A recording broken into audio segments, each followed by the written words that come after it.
Inflation. People everywhere say it is one of their top concerns right now. The good news, we might be seeing the early signs of prices going back down.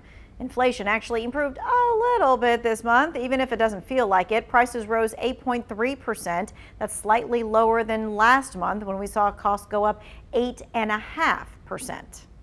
In essence, going from an 8.5% annual rate to an 8.3% annual rate is like telling someone who's sick, well, your temperature is gone from 105 to 104.7. Yeah, a help, but not much of a help, right? The upside, she thinks that inflation peaked and a more sizable improvement could be coming soon. Well, it's nice to see that small improvement in inflation. The reality, though, price jumps still remain at some of the highest levels that they've been in for decades. And people everywhere say, you know what, they can't imagine that things are costing this much. When I go into the grocery store, it's sticker shock. Jackie Say and Dennis Stevenson are cutting back. I used to try to buy 1 month's worth of groceries, but not anymore. The retired Maryland couple recently turned to food banks. It's not like it used to be. In April, prices for food at home were up more than 10% from a year ago, with bacon up almost 18% and eggs 22%. In addition to rising gasoline and energy prices, the latest numbers show the cost of shelter and housing was up more than 5%, which may be a low estimate, according to Bankrate.com chief financial analyst Greg McBride. The reality of it is, any tenant that has renewed a lease in recent months, they've likely seen a much bigger than 5% increase in rent. How long are we going to be seeing price increases like this? I think we're easily in this for another 12 months. January 1st, we raised prices. How much? Close to 10%. Bobby Javahari doesn't see prices coming down anytime soon. You think there's more lids back there? His company, Yeti Houseware Appliances, makes kitchen supplies in China, where COVID lockdowns are slowing production and rising oil prices are increasing costs. You need oil to make plastic, which also makes air fryers. The cost of air fryers have gone up 5% because of volatility in oil prices. How does the wheat crop look? Looks pretty healthy to me. On Wednesday, President Biden blamed the war in Ukraine for grain shortages. Ukraine was the world's largest producer of wheat and corn. Inflation is now driven by a number of global events, and McBride says the U.S. government can only do so much to stop it. Well, the Federal Reserve raised interest rates to try and slow the economy down and get inflation back under control. That addresses the demand side. Experts say it does not fix the supply chain side. That requires things like the war in Ukraine and the pandemic to subside. Well, this probably doesn't shock drivers much, but gas prices have seen some of the highest jumps. The average gallon of gas in the South cost nearly 45% more than this time last year. It gets a little more frustrating when you look at the chart. Prices have taken us on a roller coaster ride for the past 4 months. They were down, then up, then back down, and of course, now they're up again. It is part of high volatility in the market right now. The economy has tons of variables like the war in Ukraine that has contributed to the fluctuation. Global demand has been going up for crude oil, and now at the same time, we're taking Russia's oil out of the global market, and there's nothing to replace it. And that's why the price of oil's been going up. Well, one expert says we should be bracing for the long haul. The high prices are here to stay. The thing that you got to wrap your head around is this is what gas prices are going to be for the foreseeable future. There's not much that we can do about it. He says expect the high prices through the end of the year. Well, overall inflation trends show some cooling off, but food costs actually went up even more last month.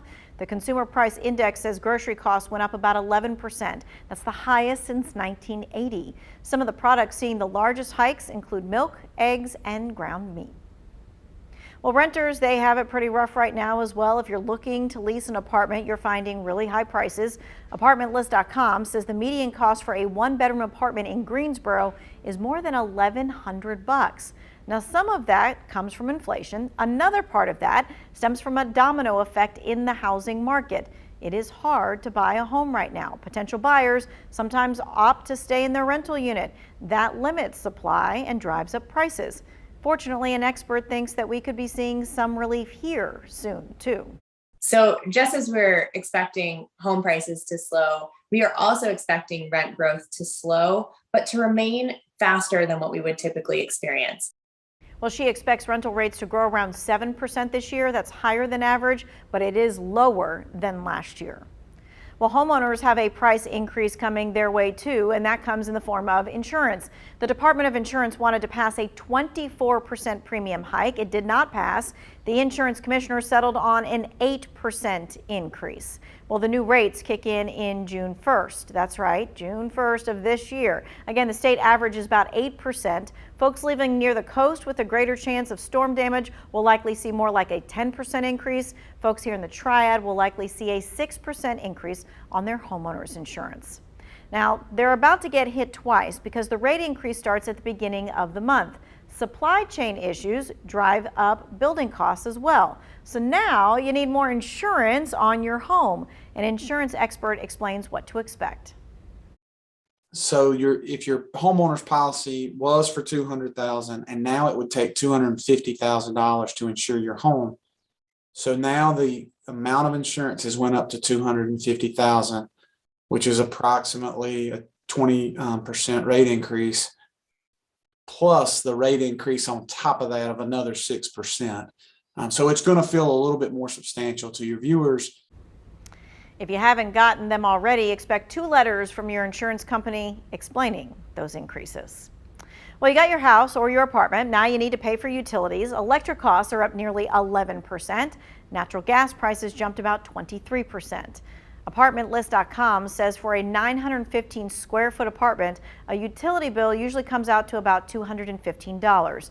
Items like gas, water, garbage that cost you about $150 on average. Then basic cable, internet package is about $65. This number fluctuates based on your space and the usage. We're also entering that time of year when temperatures rise and people are turning on their AC. That drives up costs as well. Duke Energy says set your thermostat to the highest comfortable setting. Each degree you go up can save you 5% on your bill. Then, of course, you have to factor in taxes. The state income tax, though, sits at 5.25%. It's a flat rate. That means everyone pays the rate regardless of what they make. That number is going to drop over the next few years. The state passed a budget for the first time in years last November, and it includes an income tax cut over the next 6 years. So a little good bit of relief there. It is hard to pinpoint one exact number for how much it costs to live in Greensboro right now with the raising rates. That really varies person to person. The one thing we can say with certainty, it's gotten a whole lot more expensive, hasn't it? No one's quite sure when or if all of the prices will return to normal levels. We'll just have to wait it out and see. WFMY News 2 at 6 is next.